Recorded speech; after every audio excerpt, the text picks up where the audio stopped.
नमस्कार, स्वागत है आप सभी का हिंदी की पाठशाला पर। पिछले वीडियो में हमने विशेषण के प्रकारों के बारे में पढ़ा। आज हम क्रिया और क्रिया के प्रकार पर बात करेंगे। क्रिया किसे कहते हैं? क्रिया, इसे परिभाषित करते हुए हम आगे बढ़ते हैं। जिस शब्द से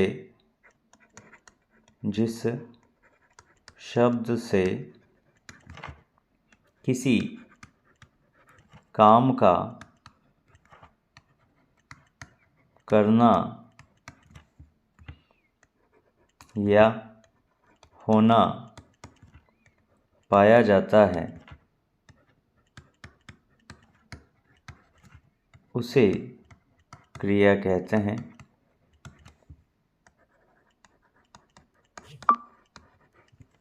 जिन शब्दों से किसी काम का करना या होना पाया जाता है, उसे क्रिया कहते हैं। क्रिया के मूल रूप को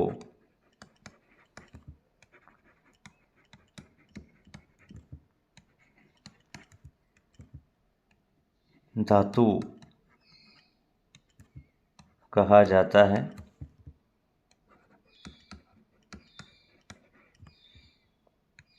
क्रिया के मूल रूप को धातु कहते हैं। अब यहाँ हम आगे बढ़ते हैं।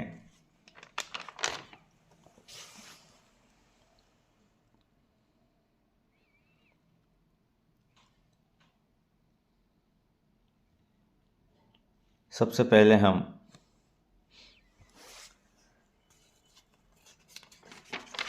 क्रिया की मूल रूप धातु के बारे में यहाँ समझते हैं। धातु के भेद, यहाँ वैसे दो इसके भेद बताए गए हैं। मूल धातु और दूसरी होती है यौगिक धातु।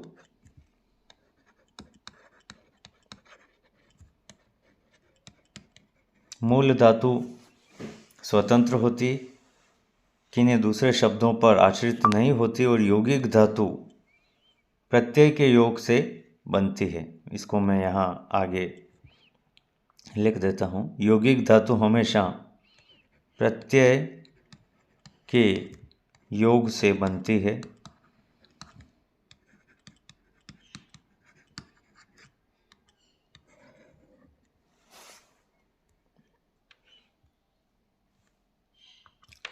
यौगिक धातु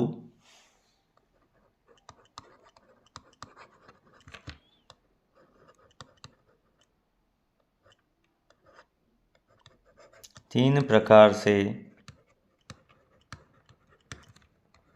बनती है।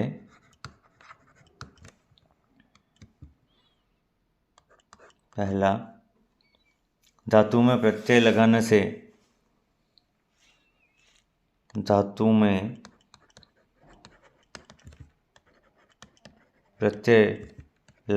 से सकर्मक, अकर्मक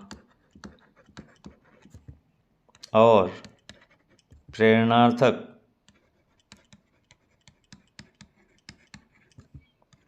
धातु बनती है।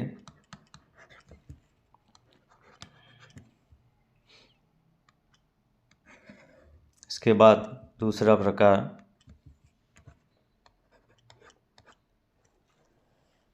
कई धातुओं को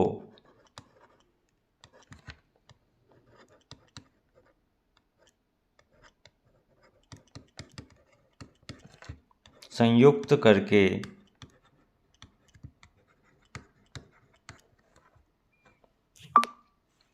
संयुक्त धातु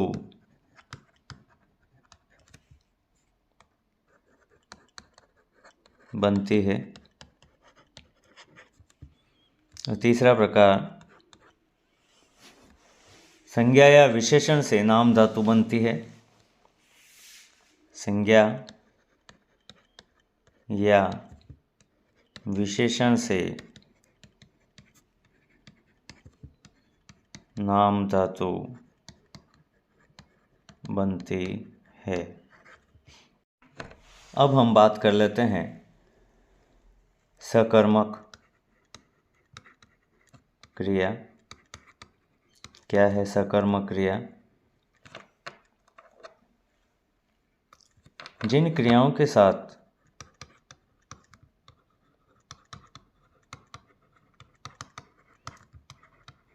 उनका कर्म होता है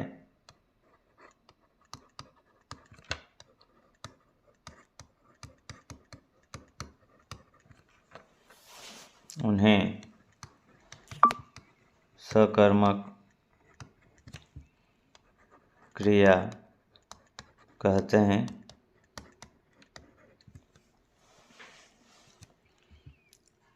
दूसरा,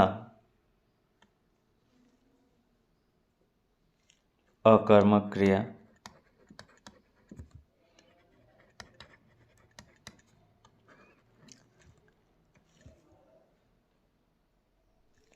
सामान्य सा है परिभाषा, जिनमें उनका कर्म नहीं होता है वे अकर्मक क्रियाएं हैं।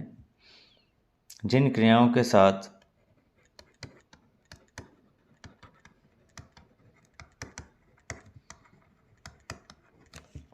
उनका कर्म नहीं होता है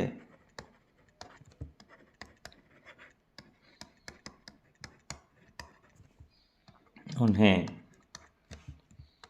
अकर्मक क्रिया कहते हैं।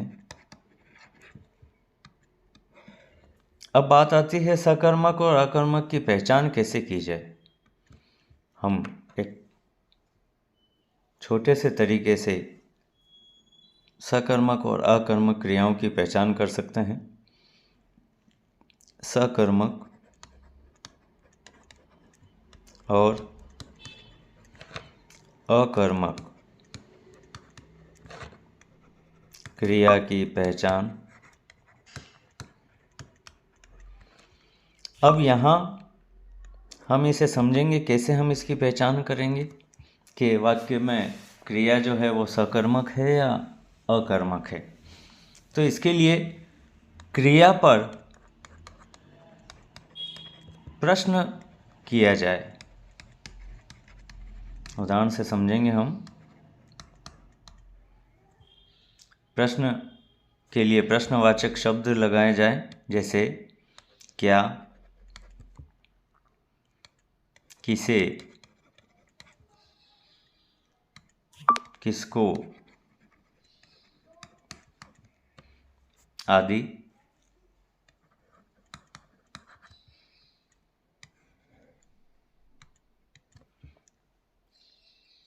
यदि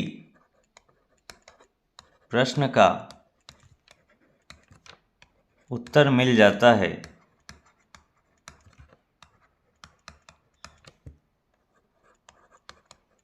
तो क्रिया सकर्मक है, और यदि उत्तर नहीं मिलता है तो क्रिया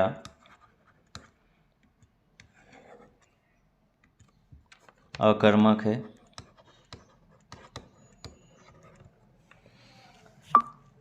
जैसे हम यहाँ समझने की कोशिश करेंगे।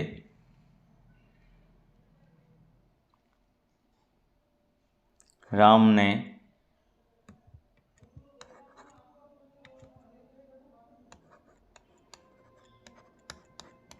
खाना खाया। यहाँ वाक्य है राम ने खाना खाया। इस वाक्य में क्रिया खाना हुई। अब इसके ऊपर प्रश्न किया जाए, क्या खाया। अब इस प्रश्न का उत्तर क्या हमें इस वाक्य से मिल रहा है? हमें स्वयं ढूंढना है। क्या खाया? तो यहाँ उत्तर मिल रहा है खाना खाया। इसका मतलब यह क्रिया क्या है? सकर्मक क्रिया है। और यदि उत्तर नहीं मिलता है, एक दूसरा उदाहरण देकर हम और समझते हैं।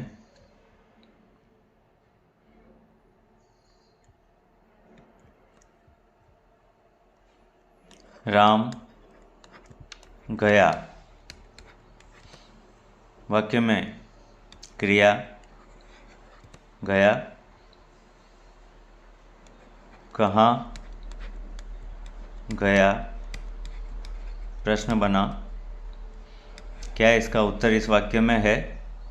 तो जवाब है नहीं। इसका मतलब यह क्रिया अकर्मक क्रिया है।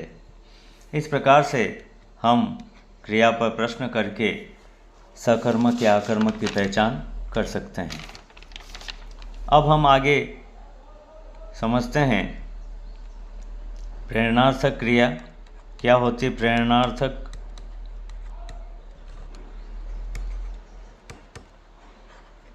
प्रेरणार्थक क्रिया, जैसा कि इस वाक्य में शब्द से ही स्पष्ट है कि किसी प्रेरणा के लिए जिस क्रिया का प्रयोग होता है, किसी कार्य को करने की प्रेरणा देने के लिए, वो सारी प्रेरणार्थक क्रियाएं होती है।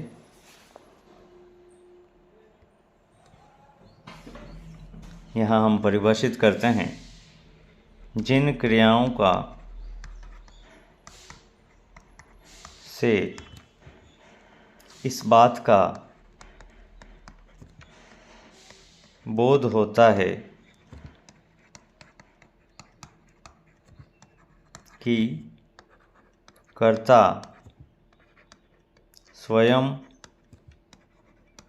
कार्य न करके किसी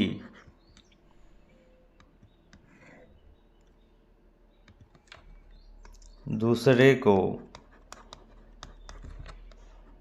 कार्य करने के लिए प्रेरित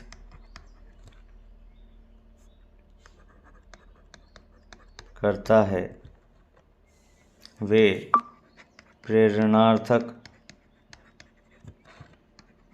क्रियाएं कहलाती है। जिन क्रियाओं से इस बात का बोध होता है कर्ता स्वयं कार्य न कर किसी दूसरे से कार्य करवाता है, वे सारी प्रेरणार्थक क्रियाएं होती है। एक विशेष नोट ज़रूर हम इसमें डालेंगे प्रेरणार्थक क्रियाओं के लिए, जो हमें हमेशा ध्यान रखना होगा। ये प्रेरणार्थक क्रियाएं हमेशा सकर्मक रहती है। ऐसी क्रियाएं हर स्थिति में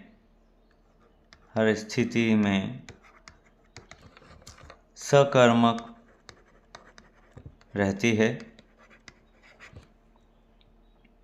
ऐसी क्रियाएं हर स्थिति में सकर्मक रहेगी। यौगिक क्रिया हमने पहले समझ ली है। दो या दो से अधिक धातुओं और शब्दों के योग से यौगिक क्रियाएं बनती है। नाम धातु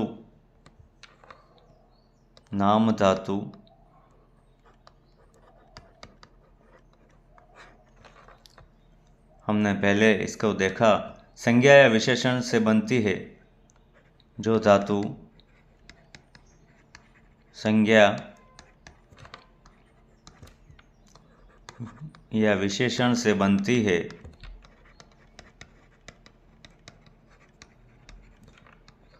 वह नाम धातु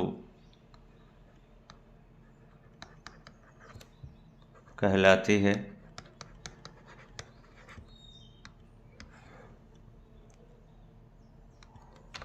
संज्ञा से जैसे हाथ,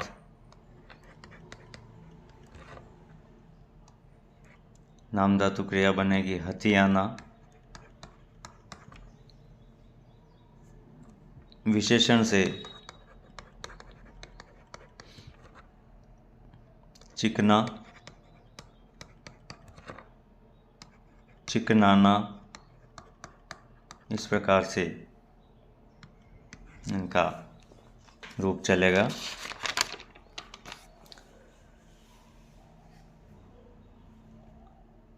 अब एक क्रिया और बचती है, उसके बारे में हम यहाँ पूर्वकालिक क्रिया,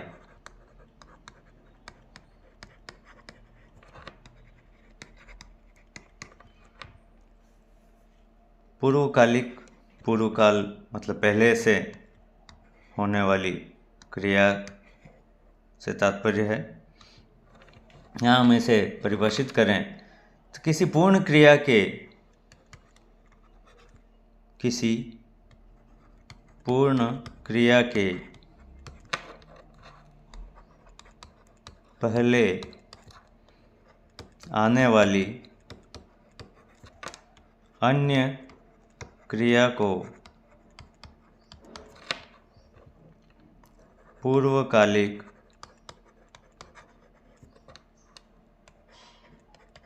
क्रिया कहते हैं।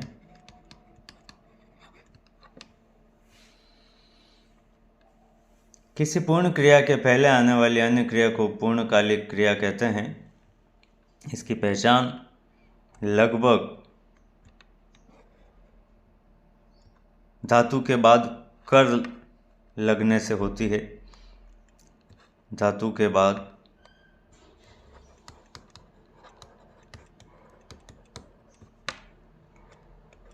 कर